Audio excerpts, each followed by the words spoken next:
What's up guys, it's KardTrickKid, and today I'm going to be showing you how to spring cards. So the card spring is a very famous part of cardistry or just card manipulation in general. You can use it at the end of a trick to impress your spectator or just for fun. It's a really fun move to fidget around with. It looks really cool. If you don't know what card springing is, I'm going to show a clip on screen, and yeah, here it is.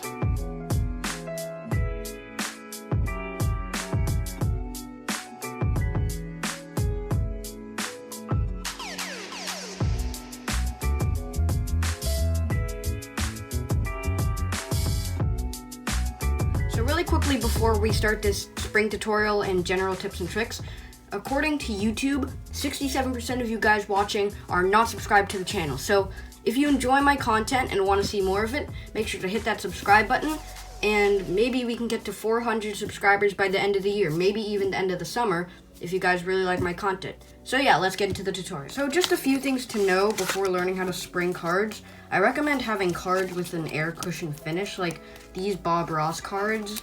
Shout out to Steno93 for giving me these awesome cards. You can spring with them, but it's a little bit harder because they're not made by USPCC, for example. So yeah, I recommend having air cushion finish cards, like even bicycle cards are air cushion finish. So yeah, let's actually get into how to spring cards now. So for this tutorial, I'm going to be using my favorite deck of cards, the Orbit V7s. So springing cards, once you practice it enough, you will get the hang of it, and it just becomes natural. Like when you have cards in your hands, you're just going to start springing them automatically. Now, when you start out, your springing cards are going to look a little bit like this. And that's because springing cards can be tough at first, but as I said, you'll get the hang of it after a while. So, the starting grip you're going to want to have, you're going to have your hand. If you're right-handed, you're going to hold the deck in your left hand, and you're going to take the cards and hold it like this, kind of diagonally. So your thumb is going to go on one corner, and I like to use my middle finger on the other corner, or sometimes my pinky. So like this, you're holding it like this, and usually I use two groups of fingers, so just like this. And then what you just want to do is you want to apply pressure, and you'll see that the cards start to fly out like that. And all you have to do is you have to time that with catching it in the other hand, so like this.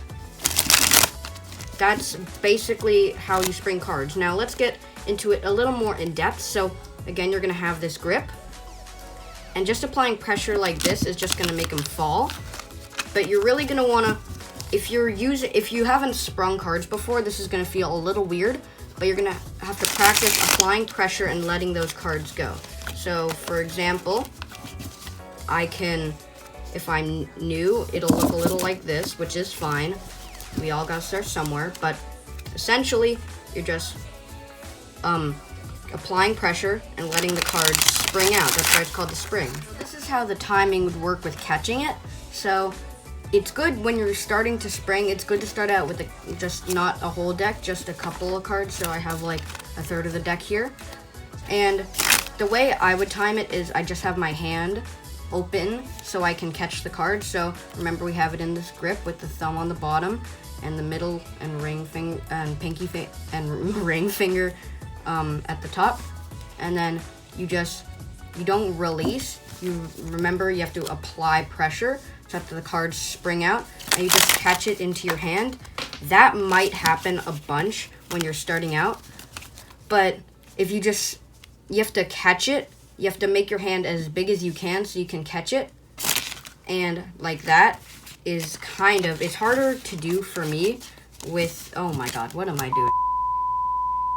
So, as I was saying, you're going to put your thumb on the bottom, your middle and ring finger on the top. You're going to hold your hand out to catch the cards, apply pressure, and they'll just naturally spring out like that. When you start out, you're going to have small springs, but as you saw in that little montage in the beginning, Chris Ramsey and Shin Lim, they have like really big springs. After some practice, you can get that down. Jason Parker has a really cool tutorial on how to spring cards really big. Some advantages of learning how to spring cards is it'll help you build up dexterity for other card flourishes and just magic in general. Like it can help you do a pass, for example. just a random example. And some flourishes it can help you with is the dribble. The spring is very closely associated with the card dribble. It's also very closely associated with the waterfall flourish, and especially with the lapel spread, especially with the applying pressure, just like this. And yeah, so those are some of the advantages of learning how to spring. So yeah, that's pretty much it for this video. I hope you enjoyed, and thank you for watching. See you guys next time.